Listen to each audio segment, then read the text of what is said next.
పోలీసులు ఎవరైతే నన్ను కొట్టడానికి ప్రయత్నం చేశారో వారిని సస్పెండ్ చేసి విచారణ జరపండి మీకు చిత్తశుద్ధి ఉంటే.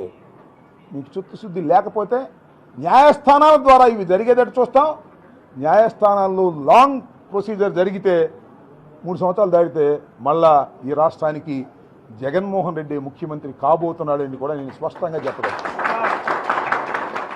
నేను కిర్లంపూడి వెళ్ళాను, నేను రాజమండ్రి వెళ్ళాను, మొన్న ద్వారకా తిరుమల వెళ్ళాను, ఇవాళ కాకినాడ మన కన్నబాబు గారి దగ్గరికి వచ్చాను, మళ్ళా ఇప్పుడు త్రిమూర్తులు గారి దగ్గరికి వెళ్తున్నాను.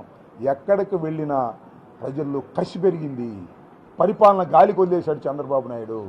వాళ్ళ అబ్బాయి చంద్రబాబు నాయుడు కలిసి రాష్ట్రాన్ని దోచుకొని సంచులు డబ్బులు తీసుకెళ్ళి హైదరాబాదులో దాచుకోవటం తప్ప రెండో పనే లేదు వాళ్ళకి. అడ్మిషన్ అంతా కొలాప్స్ అయిపోయింది. రైతులు సర్వనాశనం అయిపోయే దశకు తీసుకువెళ్లారు.